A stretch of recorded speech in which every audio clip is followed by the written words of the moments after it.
In this video, what we got right here is ways modern dating is harder for men than women. Men have to take the lead and the initiative in setting up dates. This is very true. So, as a woman doesn't have to ever worry about making a first move. She doesn't have to worry about that. Women live in a world in which men are just kind of everywhere, basically like grass in a field.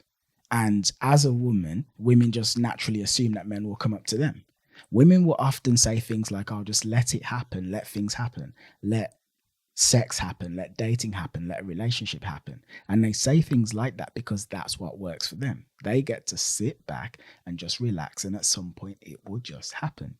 But that isn't it with men.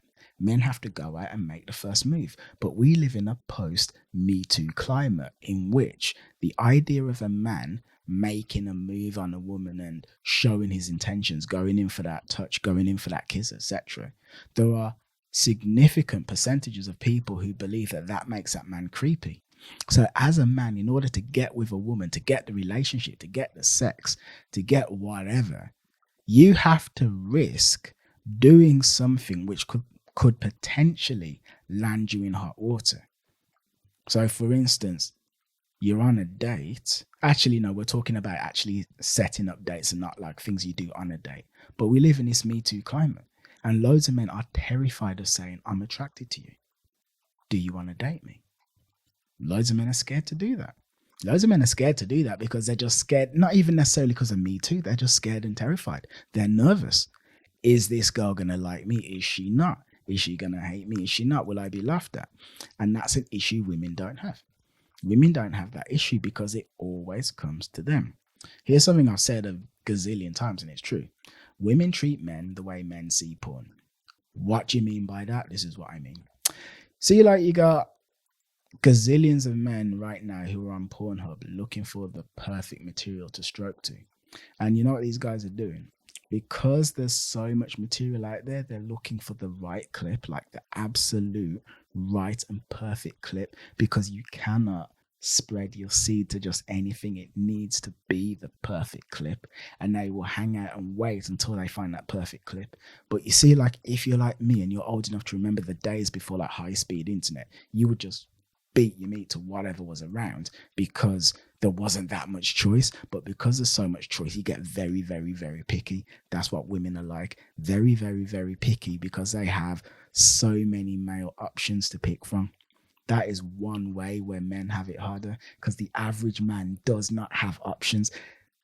1 in 3 men under 30 is either a virgin or hasn't had sex in the past year. 1 in 3. You'd be surprised how many virgins I deal with. Men typically have to pay for dates, embarking on a costly relationship. Yeah, that's true. That's very true. I mean, when it comes to dating, what money does a woman spend really? Like, unless she's one of these modern women or like illiterate, unless she's one of these enlightened women who's like, yeah, I don't care, I'm going to spend money on a man, I'm going to contribute to the date. Most women don't. So outside of the clothes that she wore to the date, which she didn't buy for the date, she just bought anyway because she wanted clothes, and then she happened to wear them on the date, she ain't really spending any cash at all. So you got a man who's had to fight through the resistance and the fear to actually ask this woman out. Boom. And now he's asked her out. He's got to pay for everything as well. He's got to lead her on this experience. But how much is a date going to cost? How much is it? How much does it cost to take a woman out for drinks and to buy her cocktails? How much does it cost to buy her dinner? How much does that cost? You know? How much does it cost to go out dancing afterwards? How much does that, everything that you do in a dating context, how much does it cost? It costs basically zero if you're a woman, but it costs money if you're a man.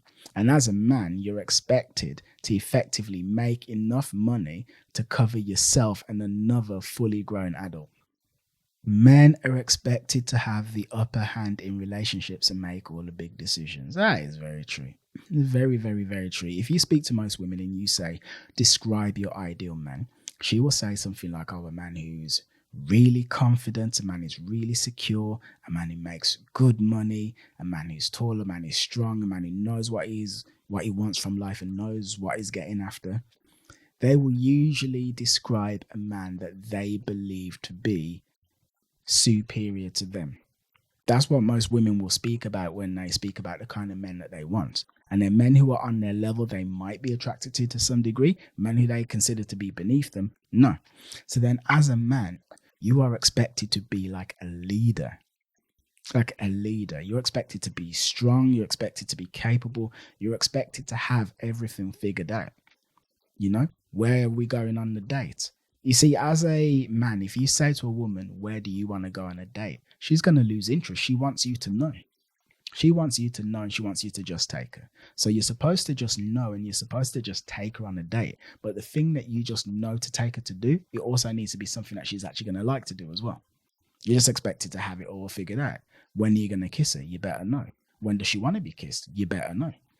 How does she want to be kissed? You better know. How does she like sex? You better know. You just have to know this stuff. Men are just expected to have this knowledge. And there's a mindset among a lot of women, which is that I want what I want. I'm not necessarily going to say what I want, but I want what I want. And a man has to figure out how to give me what I want. He has to figure out what I want and also figure out the right way in which to get the thing that I want to me. And if he doesn't do that, bye-bye to him. That is a pressure that men have.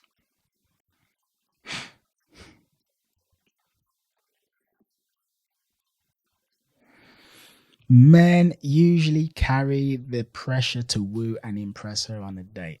That is very true. Now, here is the thing.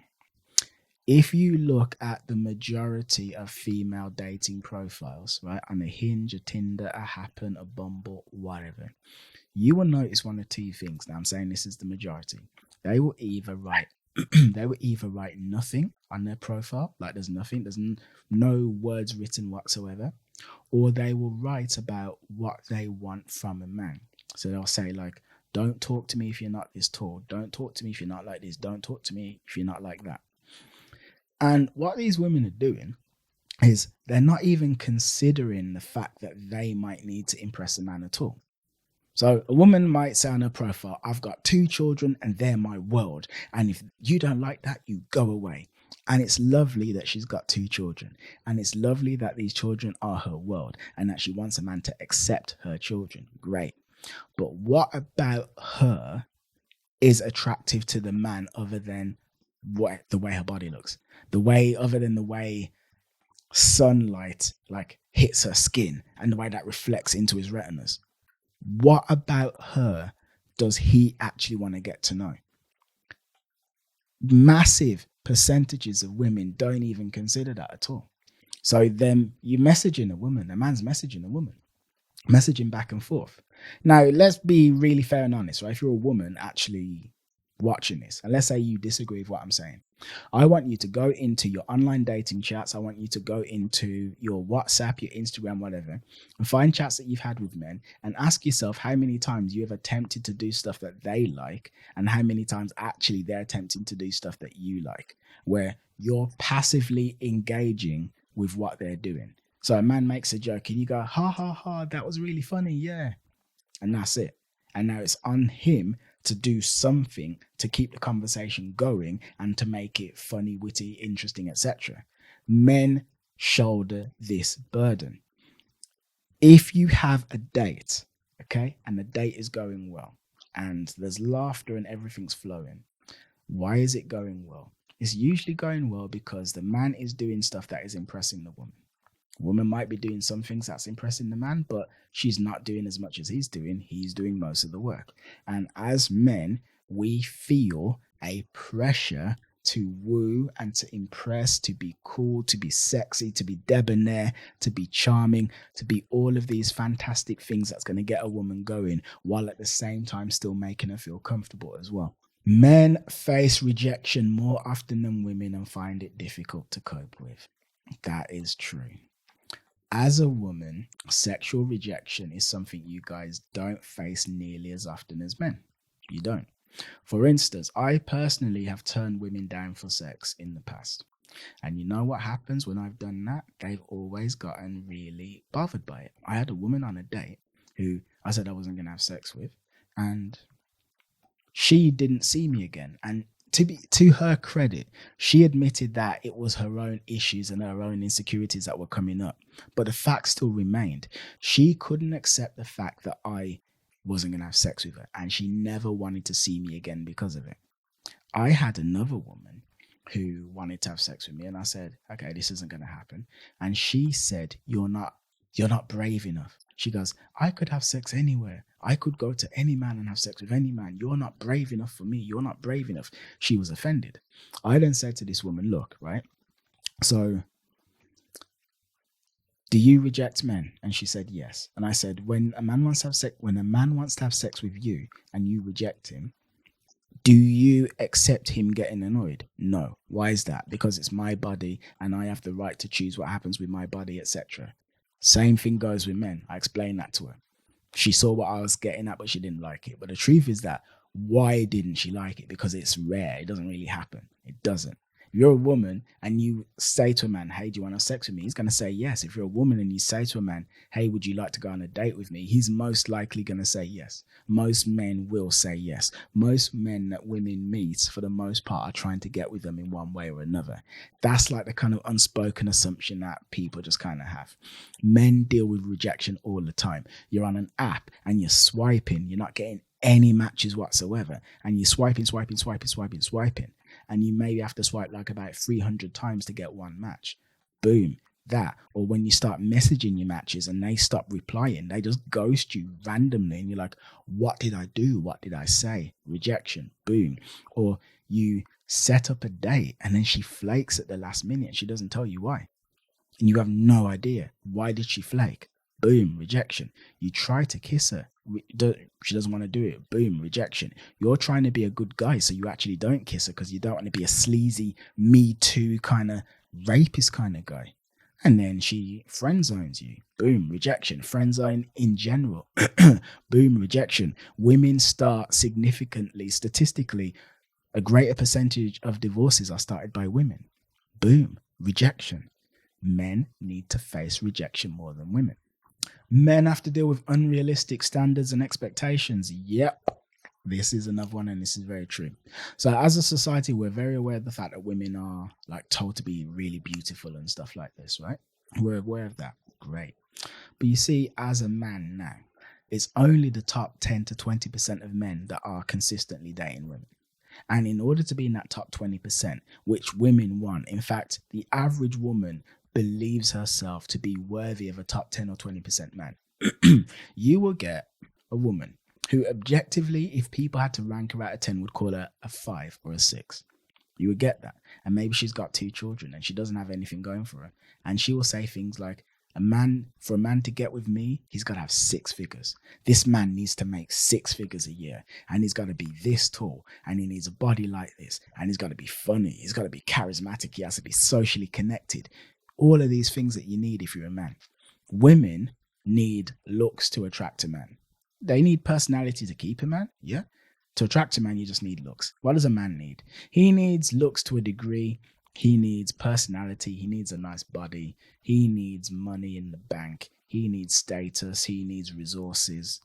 Men need a lot. He has to have his crap together. He needs to be able to look after her as well. So many women, there's massive percentages of women that say they might be working, but in the back of their mind, they're aware of the fact that when they meet a man that they really like, they're totally open to the idea of either leaving work or just working part-time while he brings in the meat of the money. Now think about this now, if you're a woman watching this. So I'm a man, you're a woman. We're both adults, okay?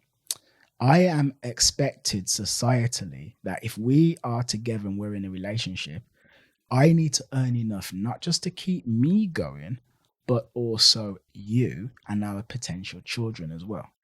That's it. There is no expectation or pressure on you for you to do that. The expectation and the pressure is on me. Whether you want to argue that that is right or wrong isn't the point. But just imagine you as a woman, just imagine yourself. Imagine yourself meeting a man, and then his survival depends on you, as well as that of the kid. That's what it's like for men. And there you go. That has been a video from me, Kieran from Game Global. Hope you've gotten some really good value from this. If you like the cut of my jib, I've got a link to my Telegram group in the description. And also, I've got another book as well, Meet and Keep Your Dream Women. Get that book, because that book, if you're a man, it will give you the information, the knowledge, the skills that you will need in order to meet and keep the women that you want to meet and keep. Thank you very much. Have yourselves a great day, and goodbye.